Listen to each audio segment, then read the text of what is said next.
এই যে এসিটা দেখতে পাচ্ছেন, এই এসিটার প্রবলেম হলো একদমই ঠান্ডা করছে না, একদম সামান্য মাত্রায় ঠান্ডা আসছে। সো এই মেশিনটা আমি খুলে নিচ্ছি, খুলে নিয়ে আপনাদের দেখাচ্ছি। দেখুন দেখুন এই মেশিনের প্রথমের টপটা খুলে নিলাম।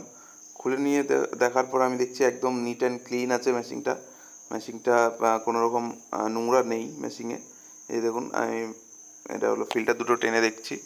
এই দেখুন কুলিং কয়েলও একদম ক্লিয়ার, আর ব্লোয়ারটাও ক্লিয়ার আছে মোটামুটি। মেশিনের সার্ভিস রিলেটেড কোনো প্রবলেম নেই। মেশিনে অন্য ধরনের একটা প্রবলেম আছে, সেটাও আপনাদের দেখিয়ে দেবো। এই যে আমি এবার নেমে যাব। এই যে দেখুন এবার আমি আবার সেটিং করে দিচ্ছে দেখুন মেশিনটাকে। এই দেখুন সেটিং করে দিয়েছি, কিন্তু মেশিনের প্রবলেম কিন্তু এখনও রয়েছে। তার কারণ হলো এর প্রবলেমটা হলো আউটডোর মেশিনে।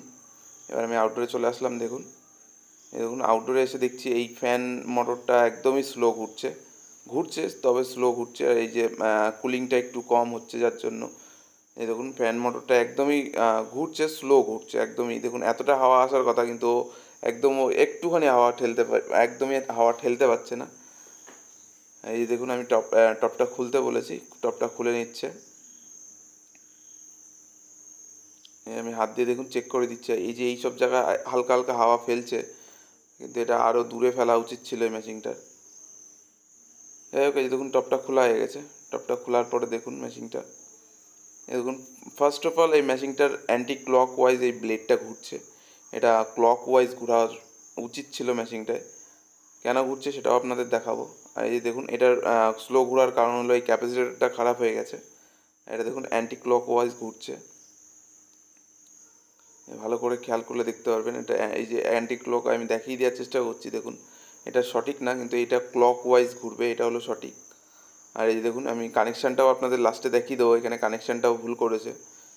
এই যে আমি প্রথমে মেশিনটা অফ করে দেখানোর চেষ্টা করছি। দেখুন এই যে মেশিনটা অফ করে দিয়েছি, আমি দাঁড় করে দিচ্ছি। দেখুন দেখুন অ্যান্টি ক্লক ওয়াইজ ঘুরছিল মেশিনটা, দেখতেই পেলেন। ব্লেডটা একদমই অ্যান্টি ক্লক, এটা হলো ক্লক ওয়াইজ ঘুরবে, এটাই হলো সিস্টেম ছিল অ্যাকচুয়ালি।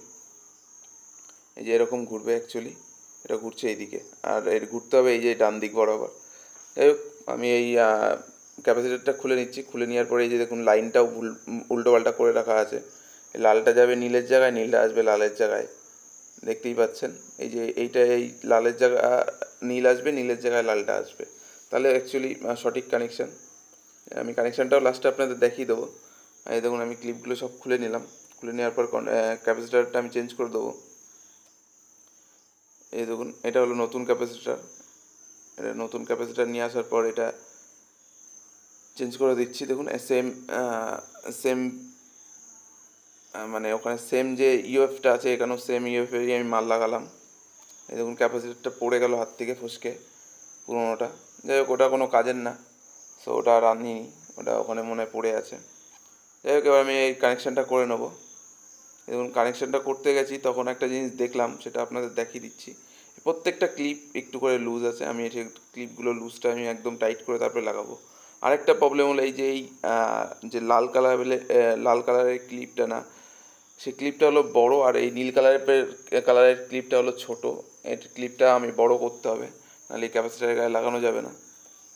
সো আমি এই ক্লিপটা কেটে নতুন ক্লিপ জয়েন্ট করে দিলাম, দেখতেই পাচ্ছেন। এই দেখুন আমি নতুন ক্লিপটা লাগাচ্ছি।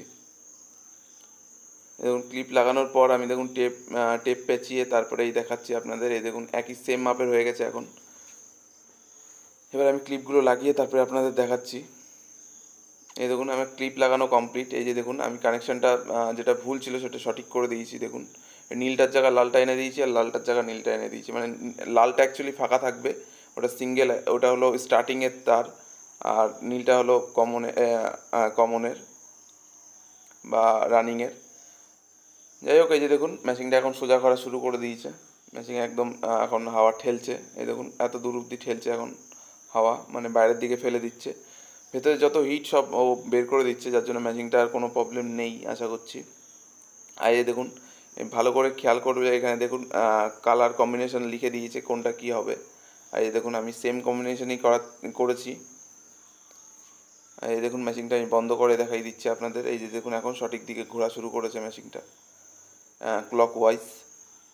যাই হোক, এবার মেশিনটা লাগিয়ে দিতে বলছি। দেখুন লাগিয়ে দিচ্ছে মেশিনটা। এই দেখুন মেশিনটা লাগিয়ে দিয়ে চালিয়ে দিয়েছি। চালিয়ে দেওয়ার পরে দেখুন মেশিনটা একদম চিল ঠান্ডা হাওয়া দিচ্ছে, মেশিনে কোনো রকম প্রবলেম নেই। তবুও আমি হাত দিয়ে চেক করে নেবো যে মেশিনটা পুরোপুরি একদম বা প্রত্যেকটা কোণা দিয়ে একদম চিল ঠান্ডা হাওয়া দিচ্ছে কি না। দেখুন আমি হাত দিয়ে চেক করে নিচ্ছি, মেশিনটা প্রত্যেকটা কোণা দিয়ে একদম চিল ঠান্ডা হাওয়া দিচ্ছে। তার কারণ বললাম, মেশিনটায় কোনো রকম নোংরা নেই, মেশিনটা একদমই কম চলে, কাস্টমারের বক্তব্য। আর এই দেখুন আমি আউটডোরে চলে এসেছি, আউটডোরটাও ঠিকঠাক চলছে। এই যে দেখুন এইখানে প্রথমে হাওয়া দিচ্ছিলো, আর এখন এত দূর হাওয়া ঠেলছে। আমি ফার্স্টেই আপনাদের দেখিয়ে দিয়েছিলাম। আর এই যে দেখুন এখন যে পাইপ দুটো, সে পাইপ দুটো ঘামা শুরু করে দিয়েছে। তো তখন একটু কম ঘামছিল, আর এখন একদম প্রপারলি ঘামছে। মেশিনে আর কোনো রকম কোনো প্রবলেম নেই, মেশিন একদম ওকে হয়ে গেছে। Thank you for watching.